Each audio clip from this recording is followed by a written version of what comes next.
বন্ধু মনে রাখবেন, এটা কোনো পঞ্চায়েত নির্বাচন নয়, এটা কোনো বিধানসভা নির্বাচন নয়, এটা কোনো সমবায় সমিতি নির্বাচন নয়, এটা কোনো গ্রামের নির্বাচন নয়, এটা আমার নির্বাচন।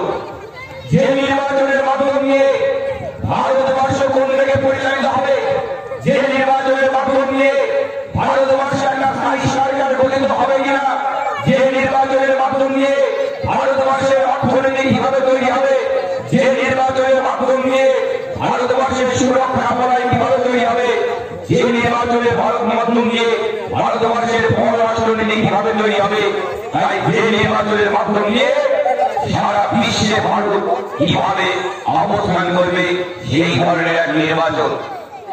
তর্কের খাতিরে আমরা ধরে নিলাম যে ভারতবর্ষে 543টি সিট নিয়ে লোকসভা গঠিত হয়। ভারতীয় জনতা পার্টির যে এনডিএ জোট, সেই এনডিএ জোট 543 আসনে প্রার্থী দিয়েছে। আর যারা আমরা শুনতে দেখেছিলাম সেই ইন্ডি জোট, সেই ইন্ডি জোটের পিন্ডি জোট নিয়ে গেছে বন্ধু। আমরা দেখলাম পশ্চিমবাংলায় তৃণমূল 45 আসনে প্রার্থী দিয়েছে, 42টা পশ্চিমবঙ্গে, একটা ত্রিপুরায়, একটা অরুণাচল প্রদেশে, আর একটা মণিপুরে। তো আমরা বলতে চাই সেই তৃণমূল পার্টিকে, আপনারা প্রথম রাউন্ডে হেরে গেছে। কেন হেরে গেছে? ভারতবর্ষের সরকার তৈরি করতে 252টা সিট লাগে বন্ধু। সেই 252টা সিট আপনারা পাবেন না, কারণ আপনারা প্রার্থী নিয়েছেন 45টায়, 5 থেকে 7টা সিট আপনারা জিতবেন।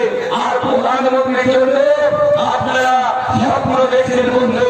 তাই আমাদের বিরোধী দলনেতা বলেছিলেন যে গরুর গাড়ির হেডলাইট তৈরি হবে, সেই দিন মমতা ব্যানার্জি মুখ্যমন্ত্রী হবে, আর যেদিন কেন্দ্রের পকেট তৈরি হবে, আর সেই দিনকে মমতা ব্যানার্জি প্রধানমন্ত্রী হবে। আপনি দিল্লি থেকে দিল্লিমা হয়ে যাবেন, তাও কিন্তু প্রধানমন্ত্রী হতে পারবেন না। তাই দেখলাম আজকে বিভিন্ন দিকে বিভিন্ন যে চলছে। গতকালকে আমাদের এখানে হাওড়া পার্ক করে সিপিএমের একটা পথসভা হয়েছে, যে সিপিএমরা এখন নাকি স্লোগান নিয়েছে যে কাজের সাথে চাকরির দাবিতে সিপিএমকে ভোট দিন। আমরা সেই সিপিএমকে বলতে চাই, 30 বছরে আপনাদের একটার পর একটা কারখানা বন্ধ হয়ে গেছে, আর লাগামহীন দুর্নীতি এবং বিভিন্ন ক্রিমিনালের জন্য বিভিন্ন কোম্পানিগুলো বন্ধ হয়েছে।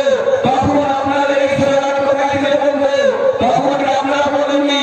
তাই নতুন করে আপনারা স্বপ্ন দেখছে যে কাজের দাবিতে আমরা আপনাদের স্বপ্ন থেকে চুরমার বন্ধু। আজকে কৃষ্ণনগর লোকসভা কেন্দ্রে বিজেপি মনোনীত প্রার্থী অমৃতা রায়, সেই অমৃতা রায়ের সমর্থনে আমরা যে পথসভা করছি, এবং আমাদের যে বৃহত্তর বিধানসভা, সেই বৃহত্তর বিধানসভা 13টা অঞ্চল নিয়ে একটি বিধানসভা আমরা যে জায়গায় দাঁড়িয়ে দেখেছি, যে নাগনা অঞ্চল, যে নাগনা অঞ্চলে আপনারা যদি একটু পিছনে ফিরে যান, সেই 2018 সাল, সেই 2018 সালে যে ভোটে দাঁড়িয়ে আমরা বক্তব্য দিয়েছি শাহপুরে, সেই শাহপুরে সেদিনকার ঘটনা আপনাদের নিশ্চয়ই মনে আছে। যেভাবে এই শাহজাহান বাহিনী বিজেপির কর্মীদের মিথ্যা মামলা নিয়েছিল, মনে আছে দিলীপদা থেকে আরম্ভ করে একটা বর্ষিয়ার নেতা দিলীপদা, আমাদের কাছে প্রয়োজনটা তাদেরকে মিথ্যা মামলায় জড়িত হয়েছিল। সেই 18 থেকে সাধারণ মানুষের গণতান্ত্রিক অধিকার ক্ষুণ্ণ করেছিল, এদিনকার কথা আমাদের মনে আছে। আমরা কি দেখলাম যে আমরা নাগনা অঞ্চলে আমাদের প্রধান সাহেবরা বসে আছে, তিনি একটি এসডব্লিউএম প্রকল্প চালু করতে গেছে।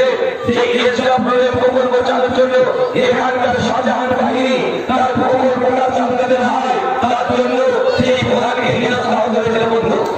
আপনাদের শাহজাহান বাহিনীর কথা বলে আছে, যে সন্দেশকারী, সেই সন্দেশকারী মহাপুরেরা আমাদের বৃহত্তর বিধানসভা এসেছে।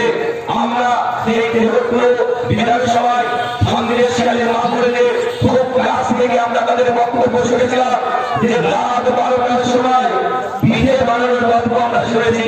তাই এখানকার মহাপুরুষদের আমরা বলতে চাই, যদি পিঠে বানানো বন্ধ করতে হয়, পিঠে বানানো যদি বন্ধ করতে হয়, তাই আগামী লোকসভা নির্বাচনে সকাল সকাল ভোটে গিয়ে আমাদের আগে পদ্মভূমিতে ভোট আপনারা দেবে, পিঠে বানানো বন্ধ করতে হবে বন্ধ।